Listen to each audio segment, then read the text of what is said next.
नमस्कार, हिमाचल बुलेटिन में आपका स्वागत है। आज के मुख्य समाचार। मुख्यमंत्री श्री जयराम ठाकुर ने मंडी पहुंचकर पंडित सुखराम को श्रद्धांजलि अर्पित की। पंडित सुखराम का पूरे राजकीय सम्मान के साथ हुआ अंतिम संस्कार और नई सोच और योजनाओं के बेहतर क्रियान्वयन ने बदली बंगाणा की महिलाओं की तकदीर।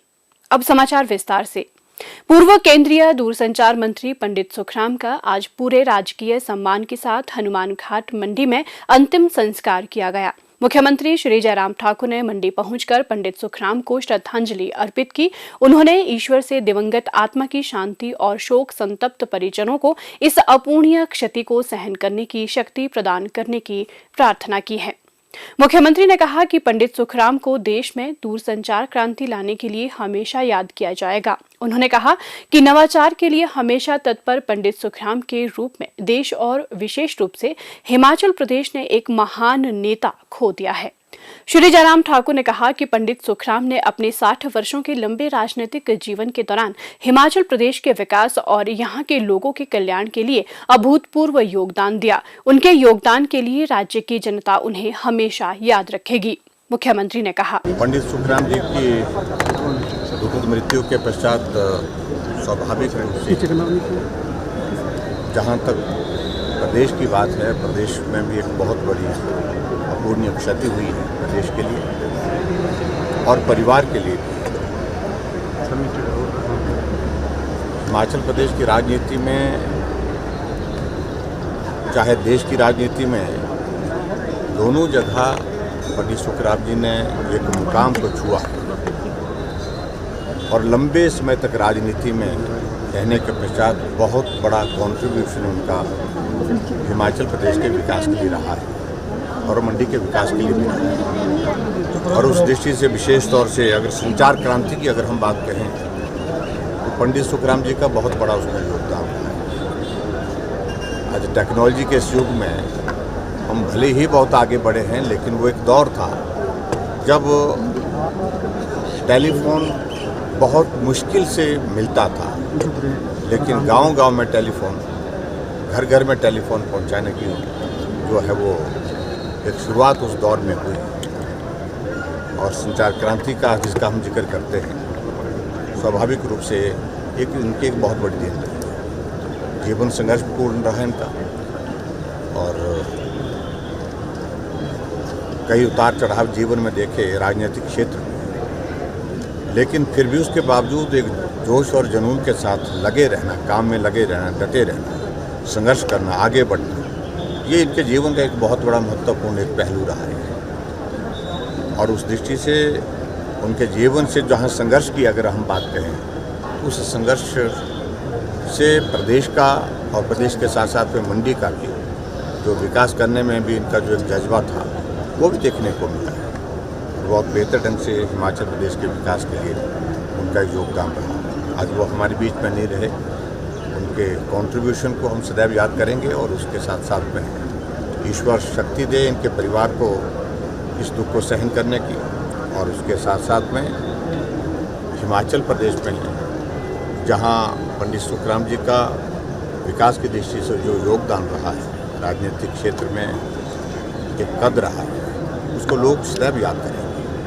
सरकार की योजनाओं के बेहतर क्रियान्वयन से लोगों की जिंदगी में किस तरह सकारात्मक बदलाव आए हैं और उनके आर्थिक स्तर में सुधार हुआ है, इसकी बानगी ऊना जिला में देखने को मिल जाती है। यहाँ मनरेगा, स्वच्छ भारत मिशन व राष्ट्रीय ग्रामीण आजीविका मिशन के फंड को मिलाकर परिसंपत्तियों का निर्माण कर ग्रामीणों को स्वरोजगार के लिए प्रेरित कर महिला सशक्तिकरण की नई इबारत लिखी जा रही है। जिला के पंगाणा में ऊना हमीरपुर नेशनल हाईवे पर वर्षा शालिकाओं के साथ ही शौचालय व हिम एरा शॉप स्थापित की गई हैं। इन दुकानों में स्वयं सहायता समूह के उत्पाद बिक्री के लिए रखे गए हैं ताकि उनकी आय में बढ़ोतरी हो सके। एक नई सोच और योजनाओं के बेहतर क्रियान्वयन के लिए प्रभावी पहल से ये संभव हो सका है। इसमें मनरेगा के तहत रेन शेल्टर, राष्ट्रीय आजीविका मिशन के माध्यम से हिम एरा शॉप तथा स्वच्छ भारत मिशन के तहत सुलभ शौचालय तैयार किए गए हैं। स्थानीय उत्पादों की बिक्री के लिए स्थान उपलब्ध होने से ग्रामीण लोगों को रोजगार के अवसर घर के समीप ही मिल रहे हैं। वहीं यात्रियों को बैठने के लिए रेन शेल्टर की सुविधा भी उपलब्ध हुई है। ये वर्षा शालिकाएं स्वच्छता का संदेश भी दे रही हैं। ऊना हमीरपुर एनएच से होकर हजारों श्रद्धालु बाबा बालकनाथ और अन्य पर्यटन स्थलों पर आते जाते हैं। ऐसे में बंगाणा विकास खंड के तहत 3 स्थानों धुंधला, ककारणा व ननावी में वर्षा शालिकाओं के साथ साथ शौचालय व दुकान बनाई गई हैं। स्वच्छ भारत मिशन के तहत प्रति शौचालय निर्माण के लिए 2,10,000 रुपए, वर्षा शालिका निर्माण के लिए 3 लाख तथा हिम एरा की दुकान के लिए 60,000 रुपए की राशि व्यय की गई है। धुंधला पंचायत के स्वयं सहायता समूह से जुड़ी बिमला देवी का कहना है कि राष्ट्रीय आजीविका मिशन के तहत हिम एरा दुकान मिलने से स्वयं सहायता समूह द्वारा तैयार उत्पादों को बिक्री के लिए एक अच्छा स्थान मिला है और इससे समूह की आजीविका में भी बढ़ोतरी हुई है। बिमला देवी ने बताया, तो रेन शटर बना है, बहुत बढ़िया बना है, अच्छा बना है। लोग बैठते हैं, आते हैं, जाते हैं और आते जाते छाया में भी बैठते हैं। रोज हमारे पास सामान लेने आते हैं। वो भी सरकार का ना मैं धन्यवाद करती हूँ। ग्राम पंचायत धुंधला की प्रधान सुषमा बताती हैं कि ये पहल महिलाओं को आत्मनिर्भर बनाने की दिशा में सार्थक सिद्ध हो रही है। हिम एरा दुकान मिलने के बाद महिलाओं की आजीविका में इजाफा हुआ है और वे अपने घर के खर्च को चलाने में सक्षम बन रही हैं। वे कहती हैं, हमारे यहाँ ननामी में हिमीरा शॉप और रेन शटर, साथ में यहाँ पे टॉयलेट्स बनाए गए हैं। ये हिमीरा शॉप जो है ये स्वयं सहायता समूह की महिलाओं के लिए है। महिलाओं को जो है रोजगार प्राप्त हुआ है।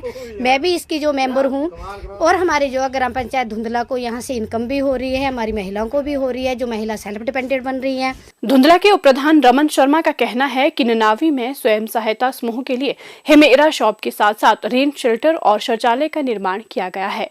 रमन शर्मा ने बताया, हमारा जो ये स्वयं सहायता समूह का हिम शॉप गांव ननावी में दुकान खोली हुई है। इसमें स्वयं सहायता समूह का जो ग्रुप बना हुआ है, महिलाएं जो हैं वो काफ़ी जोर शोर से काम चला रही हैं।